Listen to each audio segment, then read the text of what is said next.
This is the perfect example of corporatism. What do I mean by it? I have not done my official definition on it yet, but I know it when I see it, so I will define it soon. But it's just the same thing as the bootlicking establishment, pro authoritarian. But I want a better refined definition. Jeremy's going to help me do this, though.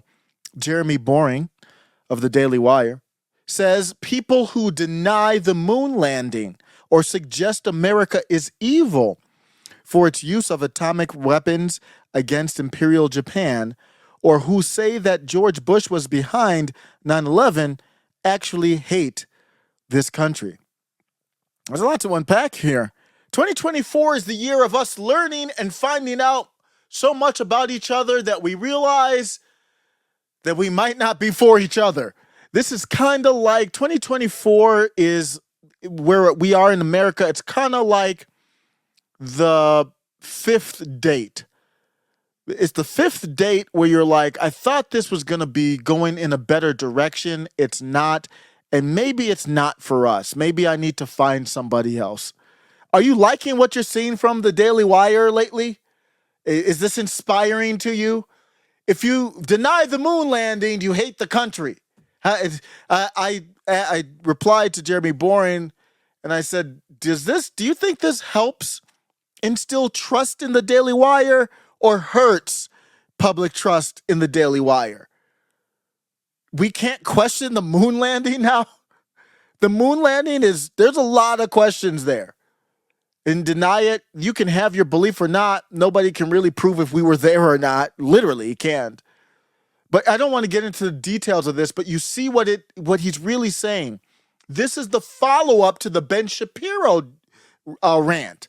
It was only a minute where Ben was basically like, if you're asking questions, that's problematic. If you're asking questions, then I know that you don't trust, paraphrasing, you don't trust what we're telling you.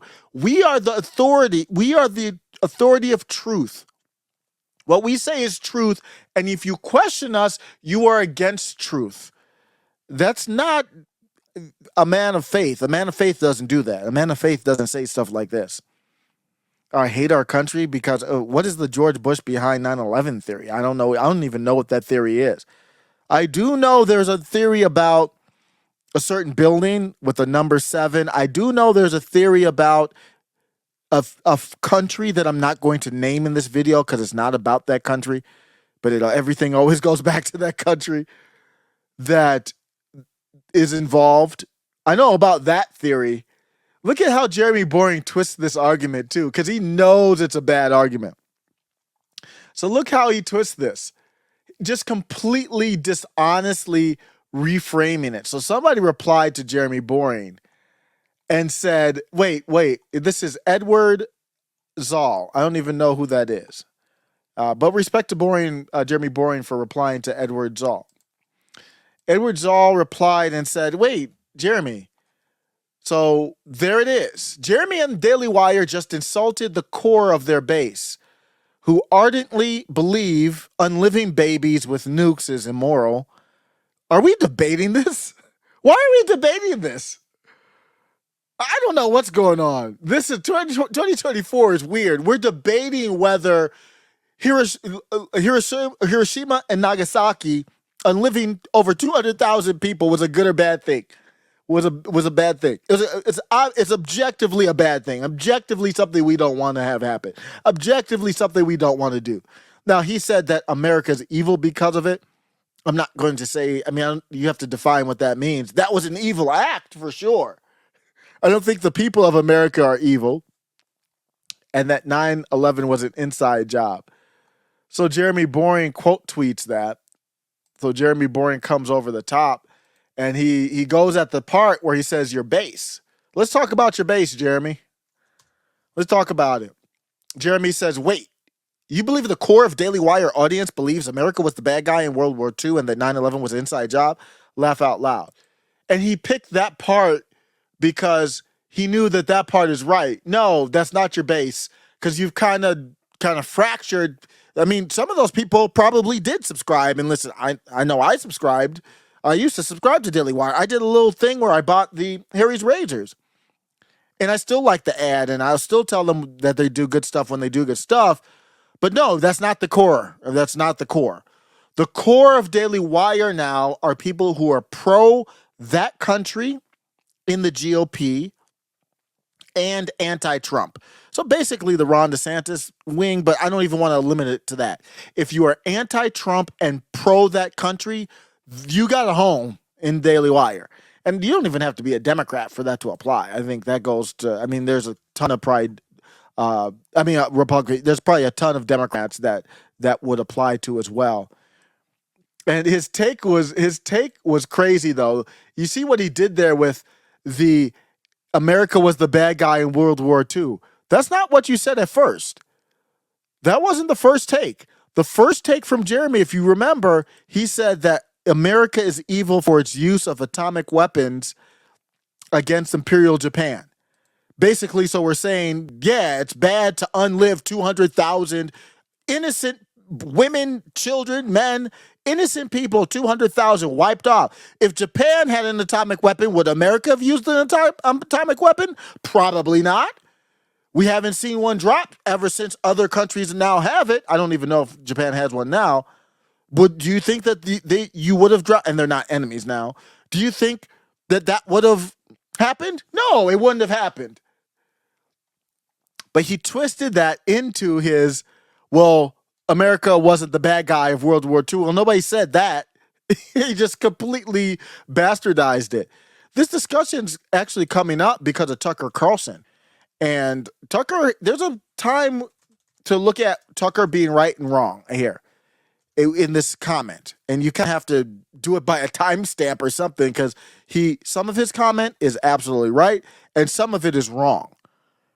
The discussion was great, but here's the part about the atomic bomb. Let's look at this. Let's switch over to, this is a debate that's going on in the right now. This is why, for a lack of a better term, the right gets squashed. The left, they go for a total annihilation of their political enemies. The right, let's have a philosophical, almost academic debate about World War II. Let's have an academic debate. The left, there's no debate that we need to have. We just need to crush you. But here's Tucker. Well, you could say the same about the atomic bomb, right? Yes, you could. And you could say that we have to develop it like Oppenheimer felt before the Nazis did. I love that. How'd that work? How'd that work?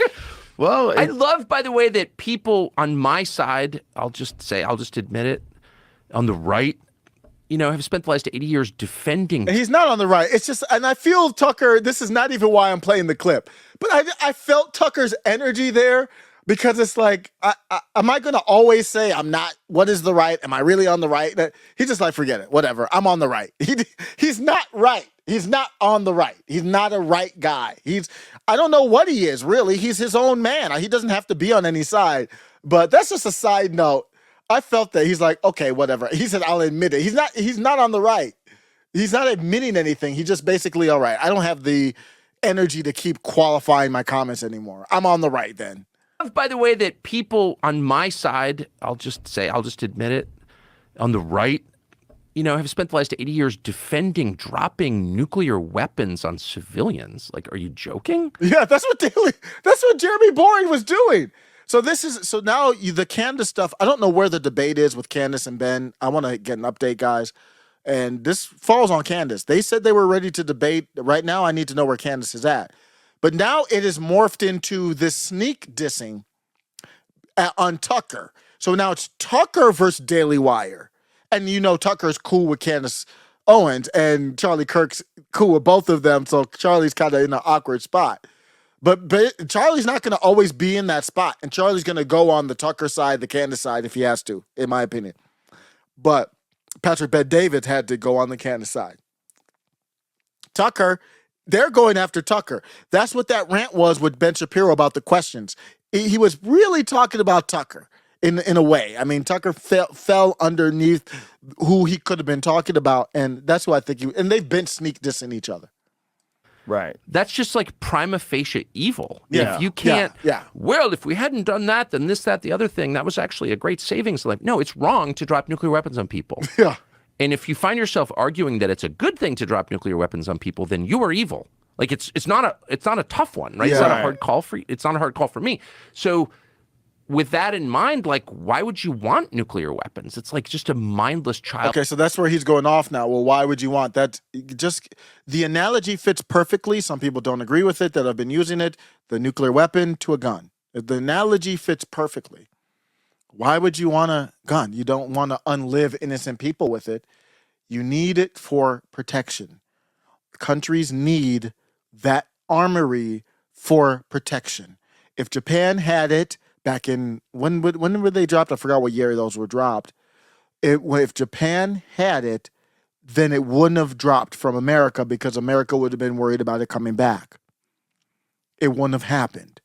So Tucker, this is what Rogan was trying to say, and Tucker interrupted, not in a bad way, just for his laughter. That's why this was awkward here in the beginning. Well, you could say the same about the atomic bomb, right? Yes, you could. And you could say that we have to develop it like It's not you could say, we had to develop it. Otherwise, you will get crushed by it. This are we debating that? I agree with Tucker, obviously using it in unliving 200,000 innocent citizens, not what we want to do. You can do that with any weapon and use it inappropriately. But you also have the peace through strength mean something. Not through proactive aggressiveness, but I've got the threat of being able to do something. Yes, you had to develop it. Oppenheimer felt before the Nazis did. I love that. How'd that work? Now look at Joe Rogan's response. Joe Rogan gets a little awkward because he's like, wait a second, I don't know if you understood me.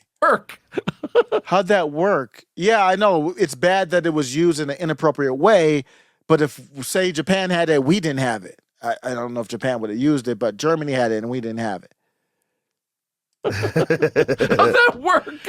Well, See, that was awkward there. Let me just play the end of it. We'll be out. No, it's really good because someone else will get it. How about no? How about like spending all of your effort to See, I don't understand that. That's not a good take. That's like saying that's an anti-2A take. someone else will get it. How about no? How about like spending all of your effort to prevent this from happening? What does that mean? Would you kill baby Hitler? You know, famously. right. So I don't know why we're sitting back and allowing this to happen if we really believe that. I don't want to talk about that question on this one because now we got the funny mustache and I don't know what YouTube's going to do with this. But I think that's a legitimate question to ask. I don't know.